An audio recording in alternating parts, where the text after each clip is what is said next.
So thank you for joining me today. And today we're talking about making a business plan. And I was just saying that, we were having a little discussion before we started this. And I was saying that for me, I have to dumb it down, to simple little daily tasks that I can do. We've had people come in and say, hey, we'll do this business development plan for your office. And they show us, and it's this great big expansive thing, and they've got the SWOT training, the strengths, weaknesses, opportunities, and threats. And to me, I want to cut through all that garbage. Okay. Whether you identify your strengths, weaknesses, I think you identify those every day if you're making yourself accountable. Like if you build a plan of the simple steps that you have to do, like I said, if you dumb it down for yourself and you make this simple plan, then at the end of the day, if you evaluate, you learn really quickly what your strengths and weaknesses are, right? And as far as opportunities and threats, opportunities come up every day. There's threats, new ones come up every day that you couldn't anticipate. As Karen said earlier, you make a plan and then life pulls a fast one on you. And so putting a ton of time into trying to anticipate, I've got some brokers that I really love them, but they are constantly almost generating fear about the marketplace, like things are going to go horrible and things and what does it matter? And I've got other agents that I love that are very political and things are going to go horrible and it's the end of the world. What does it matter? And I mean that because, yeah, you want to go out and vote, you want to be educated, you want to do all that stuff. But for my little corner of the world, how it affects me is not at all. I can listen to these online news channels. I can get really worked up, but it doesn't change what I'm supposed to be doing. I'm supposed to go out. I've got my little sphere of influence, me and my 500 or so contacts, people that I'm in charge of educating and helping and, and moving along this path of real estate and life.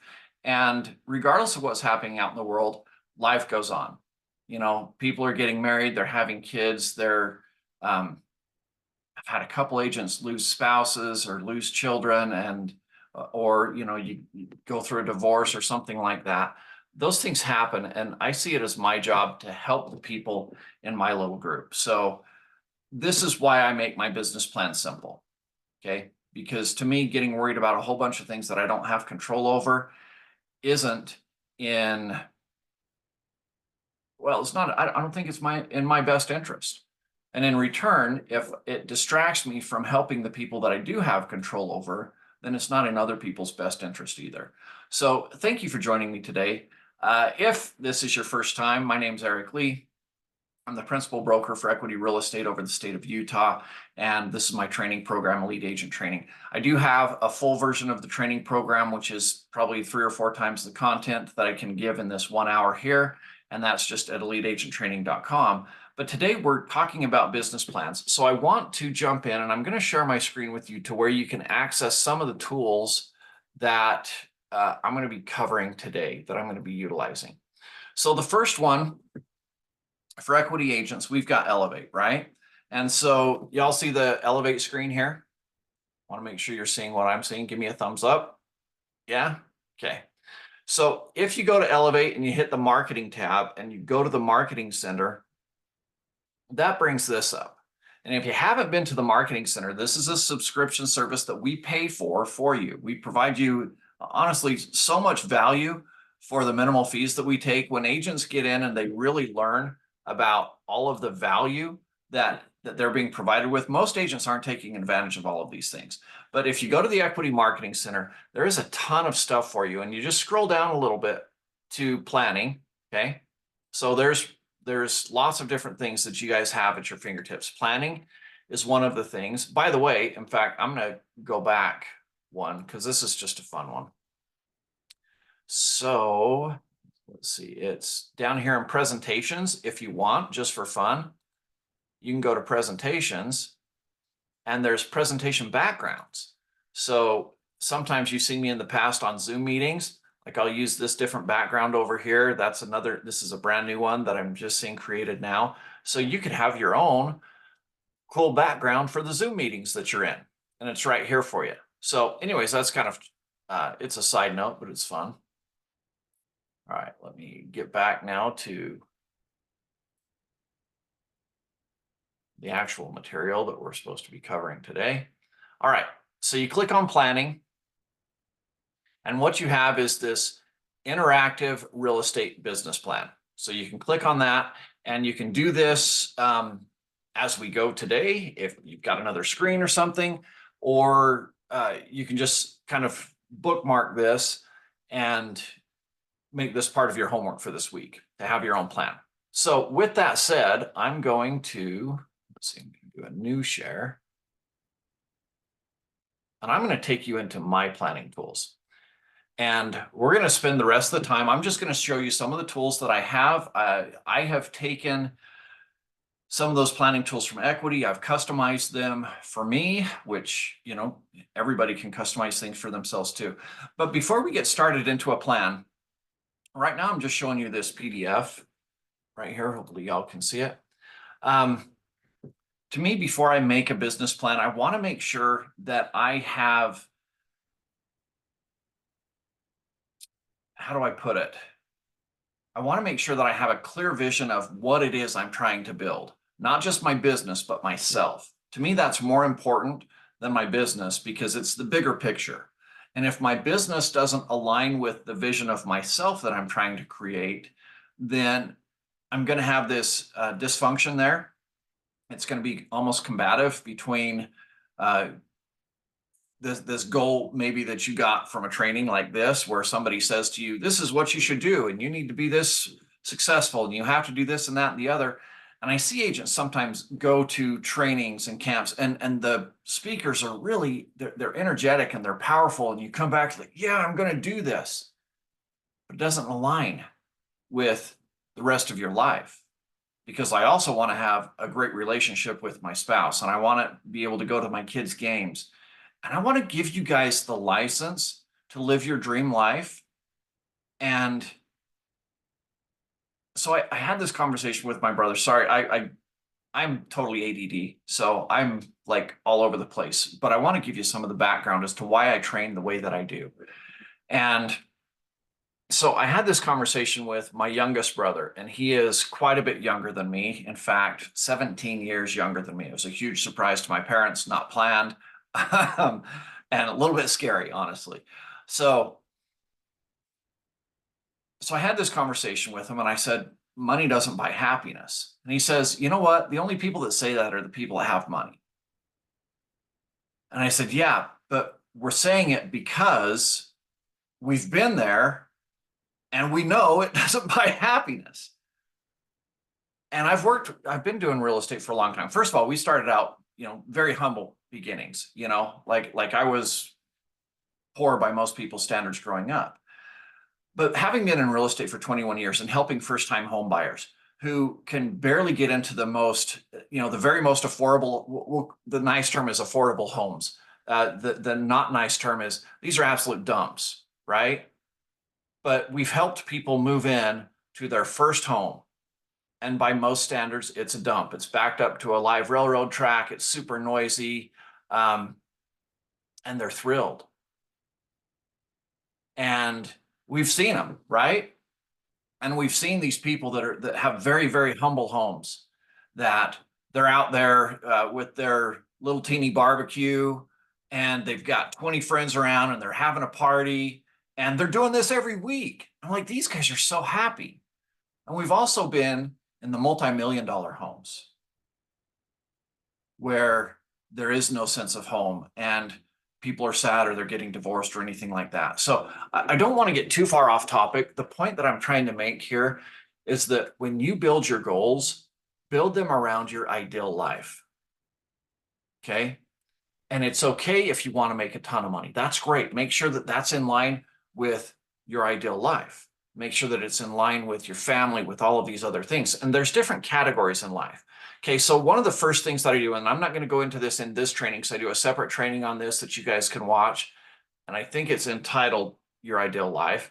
But I want you in a couple of categories, define what your ideal life is. So you've got business, you've got relationships, you've got personal growth, and then you've got your health. And when we sacrifice, for example, our health to grow our business, because we're working 12-hour days, 6, 7 days a week. And I don't know about you, but most of us, I think, have had times in our life where we've done that kind of thing to get by, to survive. But you notice when you're doing that kind of thing, your health suffers. And when your health suffers, then eventually, I mean, it can domino. When you're working so much that you're neglecting relationships, then your business eventually suffers.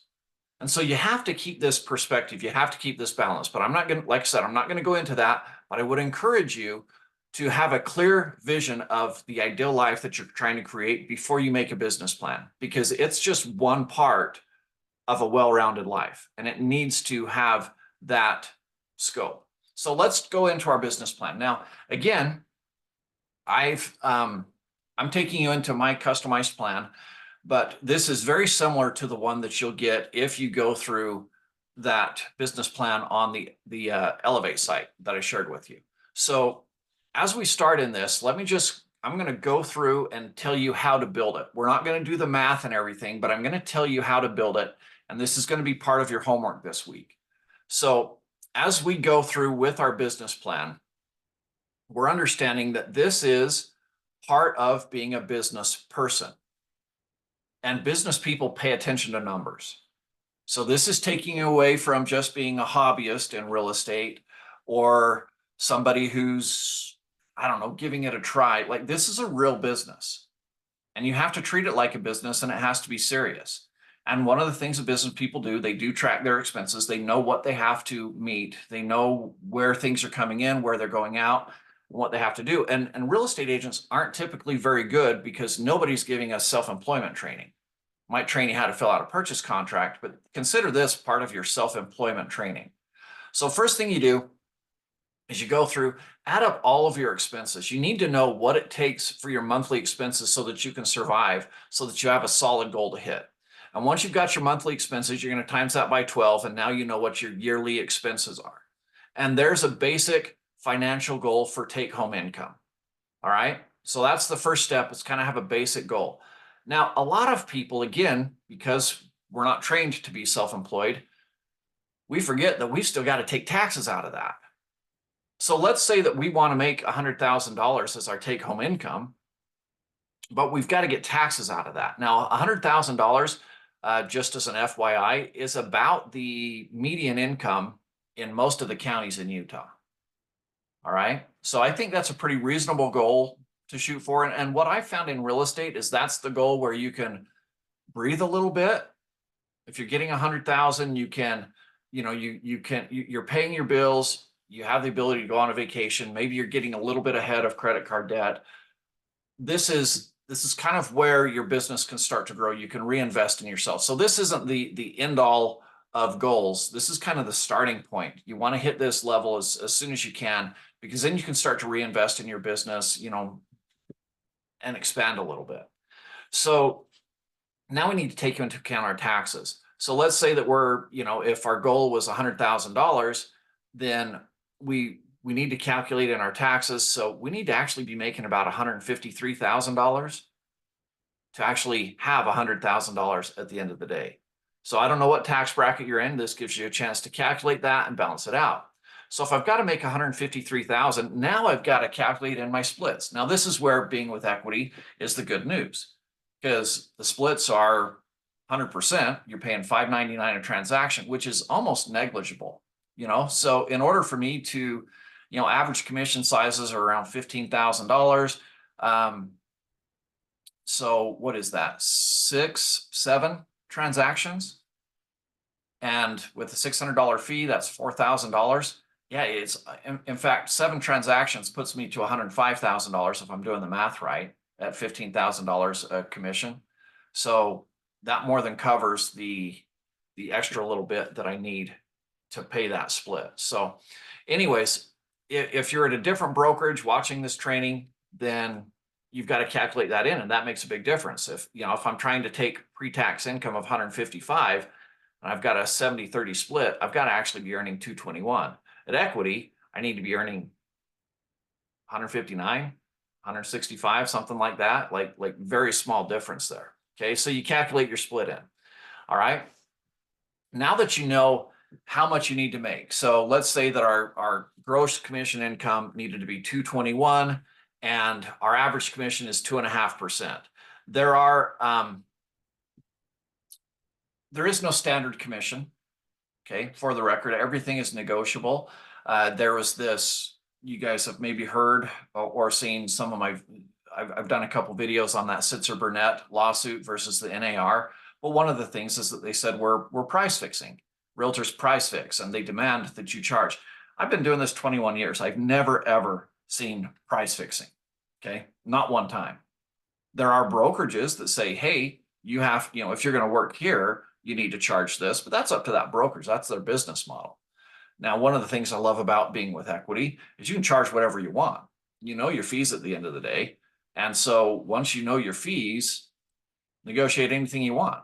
I've had agents that said, hey, I'll do it for this minimum fee. And I said, why are you doing that? You're not making you're making $0. And they said, yeah, but I'm getting so many people. And then I'm going to pick them up as buyers. They went out of business in 6 months. And I loved it because that's the American way. You get to try crazy stuff. And sometimes it works and sometimes it doesn't. And I tell his story because I would encourage you not to work for free because he did go out of business in 6 months, but he got to try something different. So you get to try new things. Now, let's say average commission these days is 2.5%. I do see some downward pressure from the market on that.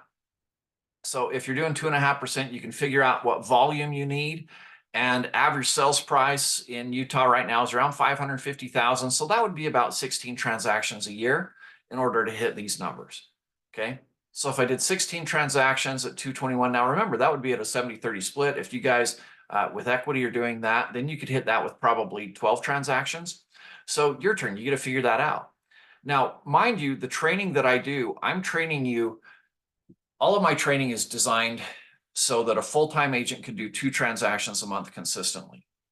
So we're talking here 12 transactions to get you to a point that is above the median income. And that's half of what we're training you to do. So now we go in and we say, okay, I need to do, let's say 17 transactions if, we're following that higher math, assuming there might be a split. And I'm not going to close everything that I get, am I? So again, this is the harsh realities of business, because if I were very naive and I said, hey, if I close 12 transactions a year and I'm making $15,000 a transaction, then I'm making, what, $170,000 there? Just doing some quick math in my head. That's super naive, right? That you think I'm going to come home with $170,000 because I haven't factored in taxes. I haven't factored in commission splits. I haven't factored in any business expenses it's going to take me to get there. And if I don't factor those things in, it's going to be a very rude awakening. And these are some of the reasons that we have nearly an 85% turnover ratio in this industry within the first year. So if you want to avoid that, this is where we have to get real. Okay. I can't have 17 transactions and only get 17 clients, because not every client that I get is actually going to close. I'm going to sign on buyers that don't end up buying. They could lose their job last minute. They could, my favorite one is when they get excited and they go out and buy a new truck the week before closing. Everybody loves that, right? Then you pull credit and all of a sudden they can't have a house, but they got a truck they can live in. So we've seen all of us have seen those things happen, right? That's the real world. You get a seller that can't get the value that they want out of their home, so they take it off the market. They're a little overpriced, but they don't have the flexibility to go down. They change their mind. Situations change. So let's say that 80% of the clients that you sign on close. Now, this might honestly be a little bit high. When I did my numbers as a new agent, so this kind of depends on your experience a little bit too, although a lot of these things are outside of your control. But when I did these numbers as a new agent, I counted on 50%. Only half the people that I signed on would actually close. So keep this in mind, that you're going to have to work a lot harder than, for example, if I wanted to close 12 transactions a year, I'd have to sign on 24 clients. So if I need 22 clients, if we go off these numbers, then how many presentations do I have to go on? And again, as a new agent, I put that at 0.5.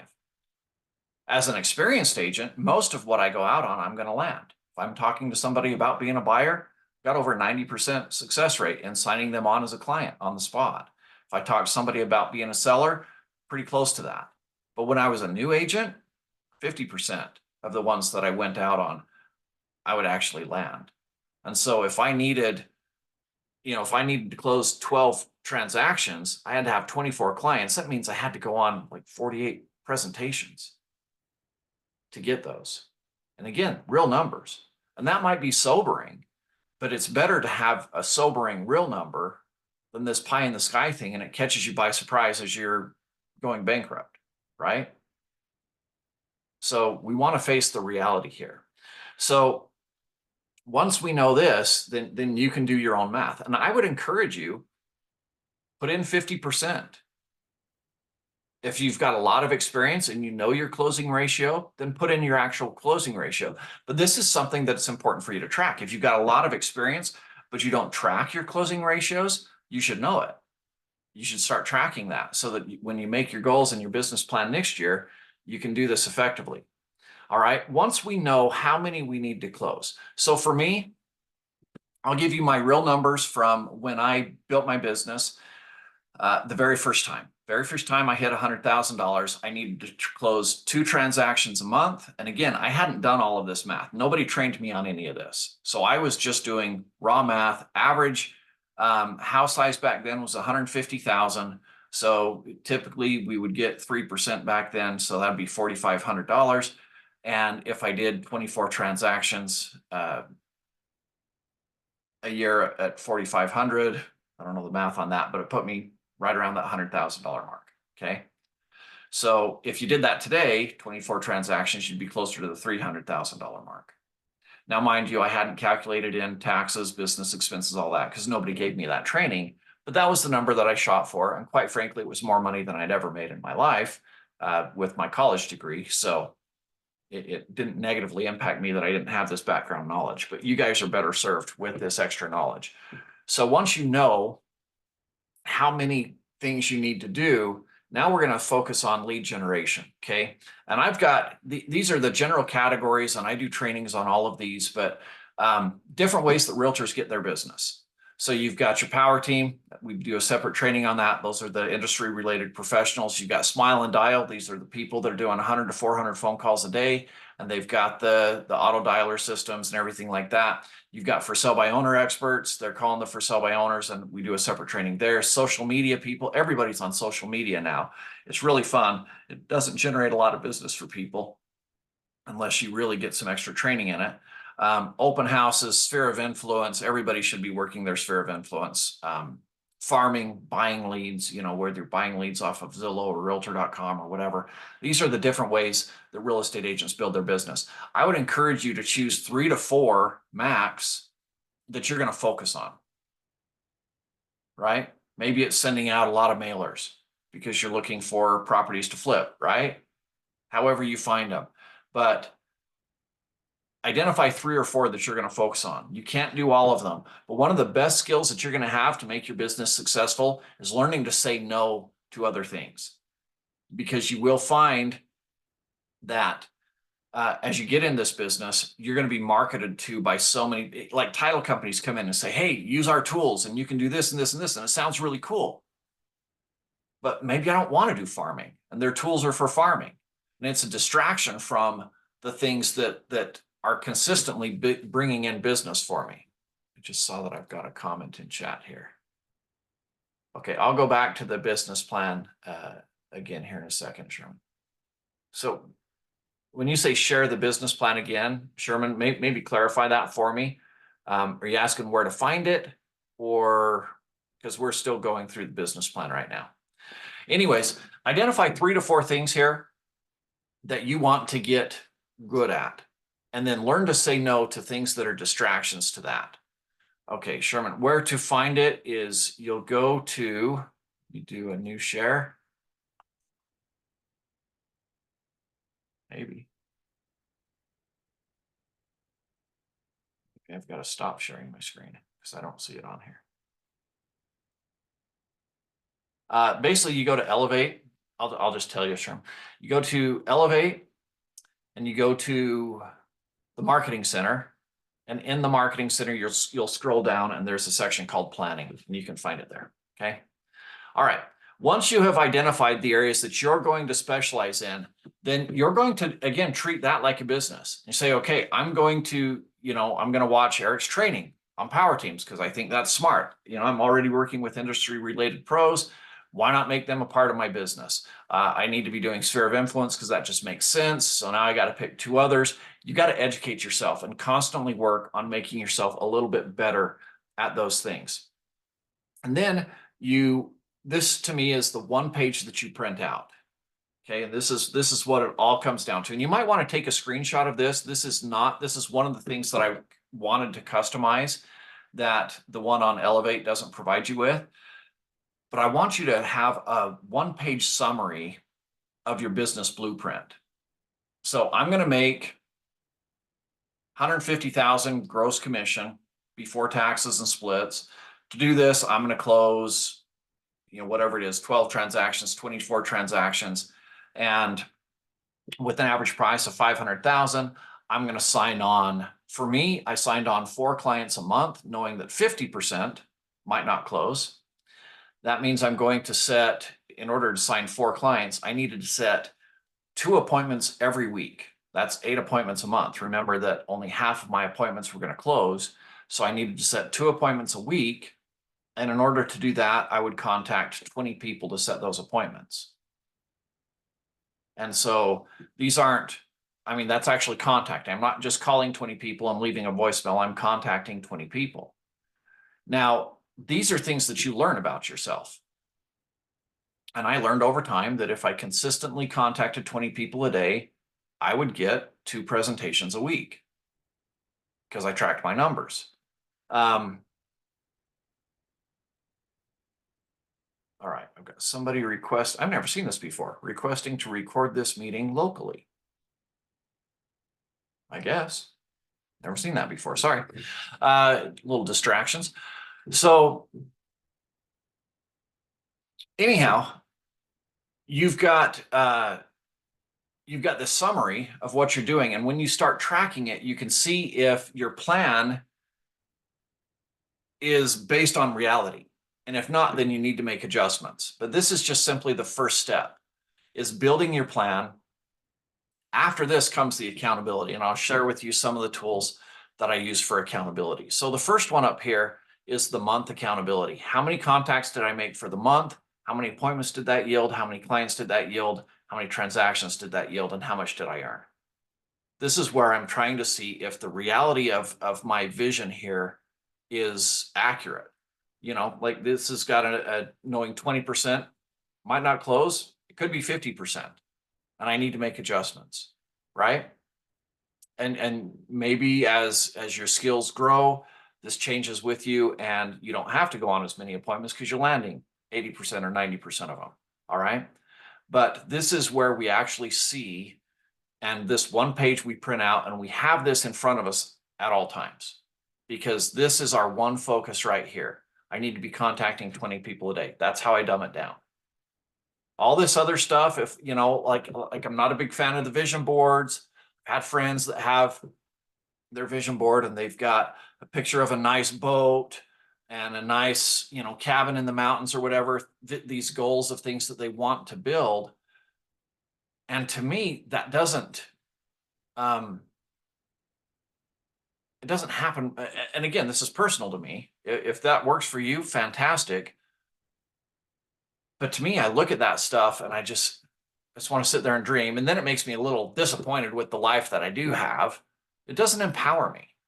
What empowers me is seeing and say, I got to make 20 contacts a day. Very simple.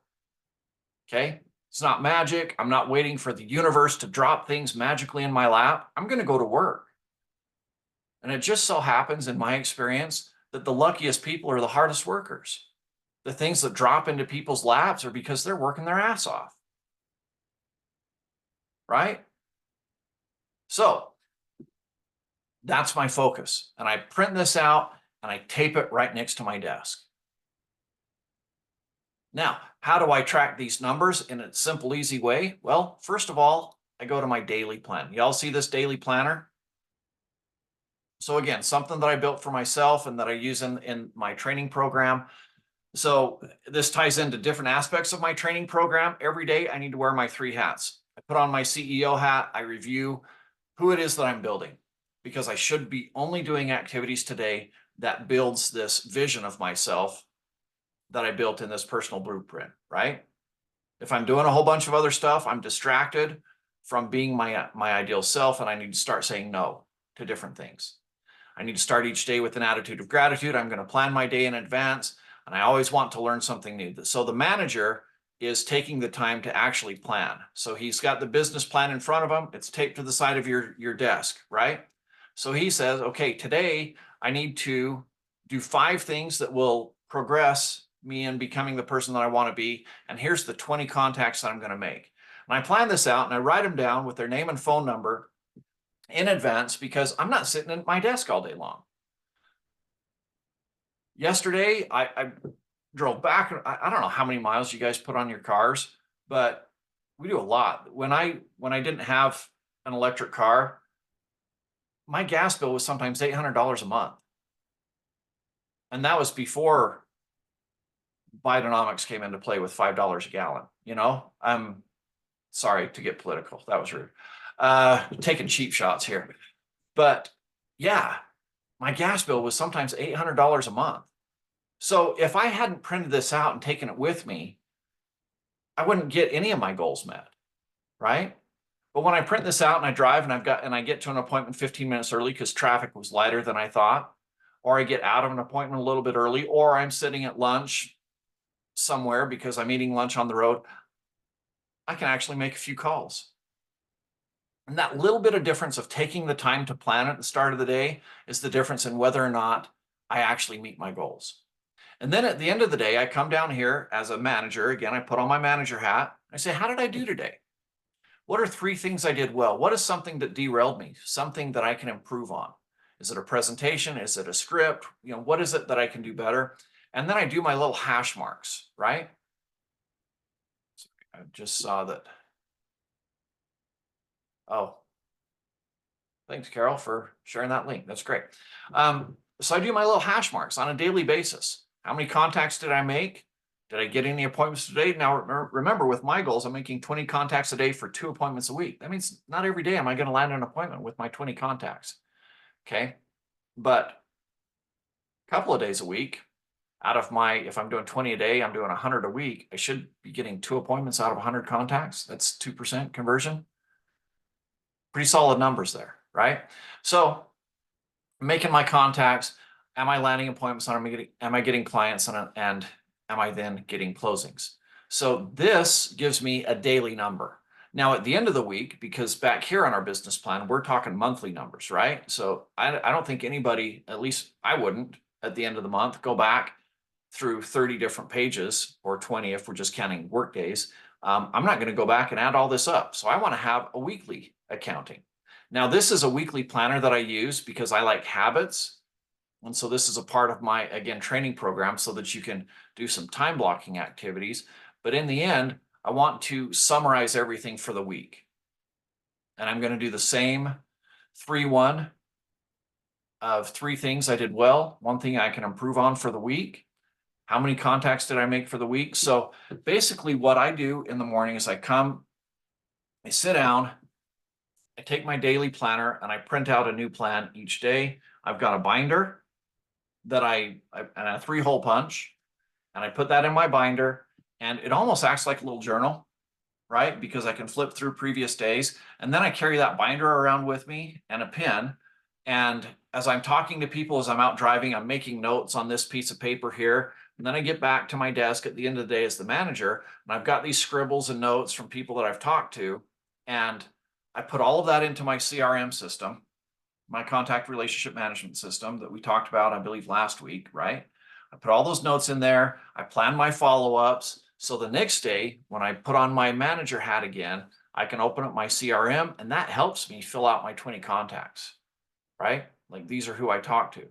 So I've got my weekend review here and I should have 4 weeks. And then I take this and I carry it over to my business plan. And now I just need to add up the totals from the 4 different weeks of that month and put in and see how I'm doing. So I'm going to stop sharing the screen now with you and let's talk turkey for a little bit. Okay. So it's one thing to make a plan, but truly the efficacy of that plan is based on the accountability. So you've made a plan. Are you tracking your numbers? Is your plan, was it a valid plan to begin with? And you should learn that pretty quickly. I meet with agents that have been in business for sometimes years. Sometimes they're newer agents and they're 6 months in and they're frustrated to the point where they're like, I really need help. And we sit down and I say, okay, tell me what you're doing. And 99 times out of 100, if I could go to 99.9, I would. They can't tell me what they're doing. They don't have any tracking. They're just throwing everything they can at the wall, hoping, praying something sticks. That isn't the way business people do things. Okay. Business people have a plan. They talk to somebody else, typically like me right here, that have been successful. And they say, what did you do? Where's my roadmap? There's your roadmap. This is a personal contacting business. And I have agents say, well, I don't know what to say. Very simple. And again, I do other trainings that cover these types of things and we talk about it, and they're like, I'm not a salesman. I don't like putting myself out there. Just create value. Okay. Create value. And once you have created value, whether that's in educating yourself like you're doing today, whether that's in surrounding yourself with some great people, business associates, like we talked about with our power team, create value for yourself. And once you have created some value, you have something to share. And then, in my opinion, you have an obligation to share that with your sphere of influence. And you have an obligation to grow that sphere of influence so that you're affecting more people. That to me is and we're coming around full circle to where we started now. But to me, that is what our job is to care for people. And so you create the value, you communicate that value, and there's your growth. That's how you grow your business. And it all comes down to those two things, creating the value and communicating the value. And so when I have agents say, I can't make 20 contacts a day, it's from two things. They haven't created value, or they don't understand the value that they have, and they don't have enough people to talk to. And those takes guts, takes bravery. You're going to have to put yourself out there. You're going to have to face rejection, right? And that's all part of business. If I'm making 20 contacts a day for 2 appointments a week, that means 98 times a week I'm facing potential rejection. And even when I go out on those 2 appointments, I could get rejected there too, half the time. That's my plan, is to get rejected half the time. But I get that one yes, I sign on a client. And if I do that every week, that's 4 new clients a week to a month. And if it's an average of $15,000 commission, and I'm signing on and I'm closing 2 deals a month, because I'm signing on 4 clients a month, right? But if 2 of them close, that could be $30,000 a month in commissions. So those are the numbers. And is it going to be hard? You bet it's going to be hard. But is it worth it? It is, if you can get over the difficulty. And if you can't, then I hate to say it, maybe being self-employed isn't your gig. Being self-employed is hard. Having the discipline to do these things, to make those contacts, to create this value that you have, putting yourself out of your comfort zone to build these business skills of tracking and accountability and all that stuff, it's hard. Okay. And some things get easier over time, but accountability doesn't, again, coming full circle back to Karen's comment at the beginning, is life changes on you too. It'll pull a fast one. And so you'll have a great plan and everything's working really well. And all of a sudden, carpet's pulled out from under you and you're back to square one, you're starting over. And again, you go out. That's why Karen's back here today. You go through your plan again. Here's my new life circumstances. Things have changed. Here's what I can do. Here's what I want. And sometimes that's a good thing too. It's not necessarily carpet was pulled out from under you. Maybe great things happen. Maybe your last kid just left the house. You're an empty nester. Your expenses are going down. Whatever it is. And you want to have more time to travel. You're like, okay, I don't need to be a top producer. I don't need to be a mega producer now. I want to enjoy some things. So I'm going to build a new plan around that. It can go both ways. All right. The key here is that you are living your life with intent. You're living it on purpose. And it's not just things happening to you by accident. So hopefully this has been helpful to you guys. Your homework, as we do homework every week, your homework is to build your own custom business plan and then get the tools in place where you can track it. Now, I made my own tools. Some of you did screenshots of it. You're welcome to build your own tools as well. Whatever, customize it, make something that works, but you need to have a plan and you need to track those activities and make sure your plan is legitimate. And it shouldn't take you 6 months to figure that out. It should be at the end of the week, you're doing accountability reports with yourself, saying, okay, I need to shift some things here. I made 20 contacts a day, but I didn't get that many appointments. That means I need to work on my scripts. I need to work on this or that or the other. When you're tracking things, you learn about yourself. So that's your homework. All right. Build a plan, track your results. And as you do that, you can start to identify this is where I need to improve. And you make that a targeted part of your plan. All right. Thanks, you guys, for joining me today. I hope you all have a great week and we will see you next week. Bye-bye. Thank you.